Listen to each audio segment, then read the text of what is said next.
hi, good afternoon. Thank you so much for making time and speaking with us. Iron ore prices have declined nearly 40% in the last couple of months itself. Do you believe that worst of the pricing pressure when it comes to iron ore is behind us? And yes, I believe that prices have stabilized considerably, and in fact, in the future, in the next few days, I think we should be able to see an uptick in prices also. We see a good demand coming from the steel segment. There has been some dip in the demand in the past because of the duty impact duty impact on the demand for steel. However, now we see things improving, and we believe that we should be able to see some improvement in prices also to that extent. So export duty, the big overhang on prices is not being rolled back. All the talks have been around for some time now. In your interaction with authorities, by when do you expect, if any, rollback? I will not be able to comment on the exact date of a rollback, but then definitely these are some decisions which are being taken at the highest level in the government, and we are hopeful that things will definitely improve in the coming days.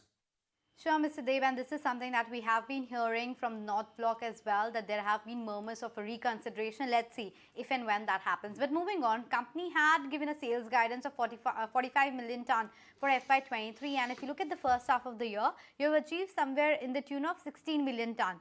Are you on track for the full year guidance? So we are hopeful that we will stick to our target, and definitely we have seen an improvement in sales in the month of September, and there's been an improvement in sales CPLY of 7%. So we are hopeful that and confident that we will be able to meet our guidance. So buzz around NMDC is that it's eyeing a stake in lithium mines in Australia. What are the developments over there? So NMDC owns a company there in Australia, Legacy Iron Ore Company, which we hold. And as per the government's directive, also we are looking at the strategic minerals, critical minerals, and strategic battery minerals, specifically lithium, cobalt, nickel. And we have been in discussions with the Australians, the Australian government, the federal government, and the state of Western Australia, and we also own the company Legacy Iron Ore owns some 21 tenements in Australia. So we are hopeful of trying to tie up some offtake of our lithium in the coming few years. Okay, Mr. Deb, also talk to us about the entire reject that was expected with respect to your steel plant. How's that panning out, and what kind of boost do you expect when it comes to the steel production going forward? So this is a 3 million ton. Basically, we're into flat products, and we are commissioning the plant very soon. And this will add on to the capacity already existing capacities in the country. And it's a value addition for us since the iron ore from the Balladilla mines of NMDC will be used, which is of the highest grade and quality. So it's a value added forward integration and value added for us for NMDC as such.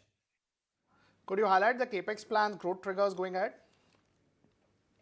So basically, our capex is we are spending money on iron ore beneficiation and transportation. Logistics is one very critical area, being located in a very remote regions. So we need to improve our logistics, and we are setting up pipelines for movement of slurry and concentrate. So that is one, and also we are looking at putting up some pellet plants also for value addition to our iron ore existing iron ore capacities.